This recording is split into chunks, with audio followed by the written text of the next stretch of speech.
আপনারা যেখান থেকে দেশ রূপান্তরের সঙ্গে যুক্ত রয়েছেন সবাইকে স্বাগত। আমরা আপনাদেরকে দেখানোর চেষ্টা করছি জ্বালানি সংগ্রহ করতে বাইকারদের মাঝে টান টান উত্তেজনা বিরাজ করছে। একদিকে যদি আমরা আপনাদেরকে একটু জানিয়ে রাখতে চাই যে আমরা দেখতে পাচ্ছি যে সন্ধ্যার পর থেকেই যেই পরিবার যে পেট্রোল পাম্পটি রয়েছে এখানেই জ্বালানি সংগ্রহ করার জন্য দীর্ঘ সময় পর্যন্ত লাইনে দাঁড়িয়ে বাইকাররা অপেক্ষা করছেন এবং অনেকেই অনিয়ম করে ভিতরে প্রবেশ করলেই কিন্তু আমরা দেখতে পাচ্ছি যারা সিরিয়ালে দীর্ঘ সময় পর্যন্ত লাইনে দাঁড়িয়ে অপেক্ষা করছেন জ্বালানি সংগ্রহ করার জন্য এবং তারা চড়া হয়ে পড়ছেন যারা লাইন অমান্য করে ভিতরে প্রবেশ করার যারা চেষ্টা করছেন। আমরা আপনাদেরকে তো দেখানোর চেষ্টা করছি সরাসরি দেশ রূপান্তরের ক্যামেরার মাধ্যমে যে এক কথা বলা যায় পুরো সড়ক বাইকারদের দখলে বর্তমানে রয়েছে।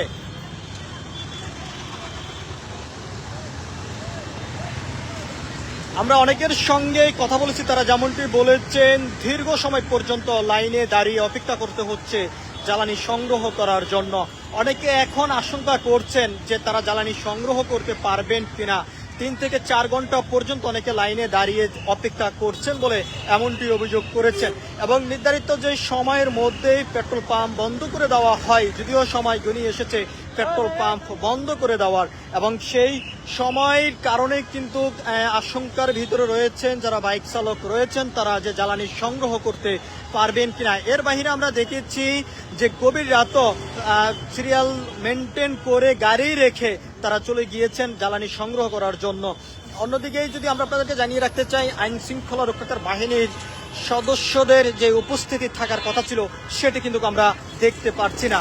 এদিকেই বাইকারদের মাঝে টান টান উত্তেজনা বিরাজ করে যাচ্ছে, কে কার আগে জ্বালানি সংগ্রহ করবে সে ব্যস্ততা কিন্তু আমরা দেখতে পাচ্ছি। অনেকে সিরিয়াল মেনটেন না করেই জ্বালানি সংগ্রহ করার জন্য তারা চেষ্টা করছেন। এদিকে যারা দীর্ঘ সময় পর্যন্ত লাইনে দাঁড়িয়ে জ্বালানি সংগ্রহের জন্য অপেক্ষা করছেন তাদের ভিতরে কিন্তু বিতণ্ড কিন্তু আমরা দেখতে পাচ্ছি। আমরা একটু বাইকারদের সঙ্গে কথা বলবো, তার আগে আমরা আপনাদেরকে জানিয়ে রাখতে চাই পেট্রোল পাম্পের কর্তৃপক্ষ যারা রয়েছেন তারা যেমনটি বলছেন সিরিয়াল মেনটেন না করলে কোনোভাবে তারা জ্বালানি দিবেন না, এমনটি কিন্তু তারা বলছেন। এখন এই মুহূর্তে আমরা দেখতে পাচ্ছি যে পেট্রোল পাম্পের যেই প্রধান যে ফটকটি রয়েছে ফটকটি বন্ধ করে দেওয়া হচ্ছে এবং সব কে কার আগে ভিতরে প্রবেশ করবেন সেই প্রতিযোগিতা কিন্তু এখন বর্তমানে চলছে। দর্শক আপনারা যেখান থেকে দেশ রূপান্তরের সঙ্গে যুক্ত রয়েছেন সবাইকে আবারও স্বাগত জানাচ্ছি। আমরা আপনাদেরকে দেখানোর চেষ্টা করছি জ্বালানি সংগ্রহ করার জন্য বাইকারদের ভিতরে টান টান উত্তেজনা বিরাজ করছে। এদিকে গেট বন্ধ করে দেওয়ার জন্য চেষ্টা করছেন কর্তৃপক্ষ, অন্যদিকে বাইকাররা কে কার আগে পেট্রোল পাম্পের ভিতরে প্রবেশ করবেন সেই প্রতিযোগিতা কিন্তু আমরা দেখতে পাচ্ছি। আপনারা যেখান থেকে দেশ রূপান্তরের সঙ্গে যুক্ত রয়েছেন আবারও সবাইকে স্বাগত জানাচ্ছি।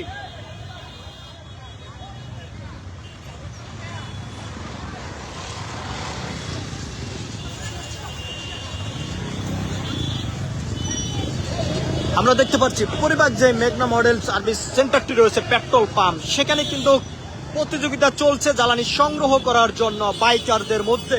এক কথা বলা যায় কে কার আগে প্রতিযোগিতা নিয়ে ভিতরে প্রবেশ করবেন।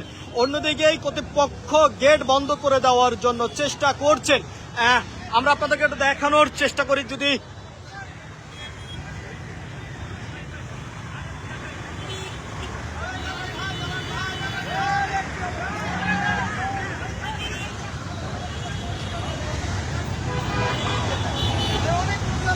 চাক্কা পাইতে গেল ওটা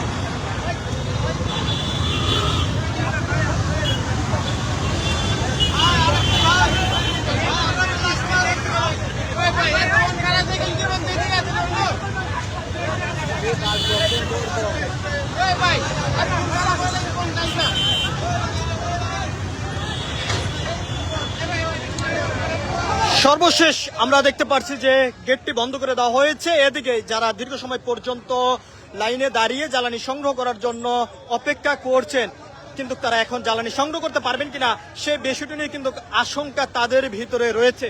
আমরা আপনাদেরকে দেখানোর চেষ্টা করছি ভিতরের যে চিত্রটি সেটি আমরা আপনাদেরকে সরাসরি দেখানোর চেষ্টা করছি।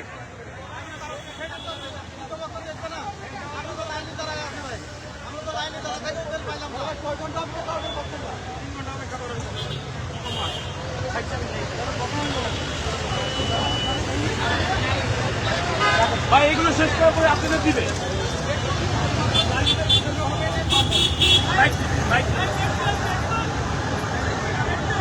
আমরা এখানে একজনের সঙ্গে একটু কথা বলবো। ভাই, আপনার কাছে জানতে চাই কত সময় পর্যন্ত অপেক্ষা করছেন, জ্বালানি সংগ্রহ করতে পারবেন কিনা, আপনার কাছে কি মনে হয়?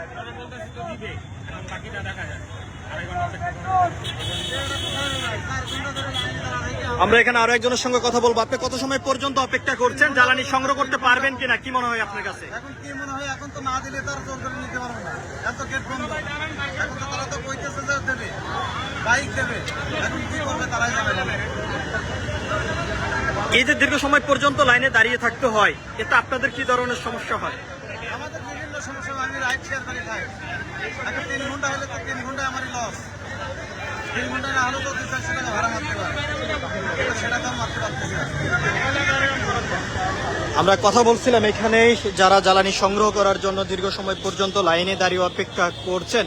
একজনে যেমনটি অভিযোগ করেছেন, দীর্ঘ 3 ঘন্টা পর্যন্ত লাইনে দাঁড়িয়ে অপেক্ষা করছেন, এখনো পর্যন্ত তিনি জ্বালানি সংগ্রহ করতে পারেননি। শেষ মুহূর্তে এসে গেট বন্ধ করে দেওয়া হয়েছে এবং ভিতরে কর্তৃপক্ষ যেমনটি জানিয়েছে যে জ্বালানি সকল বাইকারদেরকে দেওয়া হবে, তবে সে আশ্বাস দিল, তবে আশ্বাসের আলো কতটুকু বাস্তবায়ন হবে সেটা কিন্তু এখন প্রশ্নের বিষয়। অন্যদিকে আমরা আপনাদেরকে একটু দেখানোর চেষ্টা করছি, দীর্ঘ সময় পর্যন্ত যারা জ্বালানি সংগ্রহের জন্য অপেক্ষা করে যাচ্ছেন, তারা এখনো পর্যন্ত জ্বালানি সংগ্রহের যে হাল সেটা কিন্তু এখনো পর্যন্ত তারা ছাড়েননি।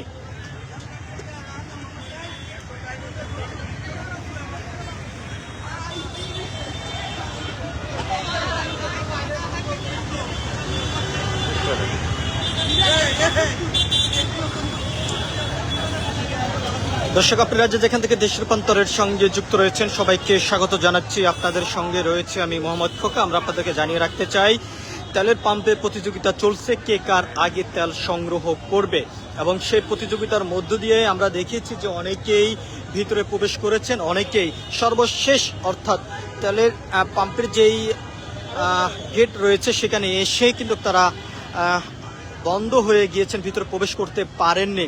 সবকিছু মিলিয়ে যদি আমরা আপনাদেরকে জানিয়ে রাখতে চাই, পেট্রোল পাম্পের কর্তৃপক্ষ যেমনটি জানিয়েছেন সকল বাইকারদেরকে জ্বালানি তারা দিবেন এবং কিছু সময় পর্যন্ত অপেক্ষা করতে হবে বলে এমনটি কিন্তু জানিয়েছেন। সবকিছু মিলিয়ে ছিল এখনকার মতন আমার কাছে সর্বশেষ। পরবর্তী আপডেট পেতে সবাই দেশ রূপান্তরের সঙ্গে থাকুন। ধন্যবাদ সবাইকে।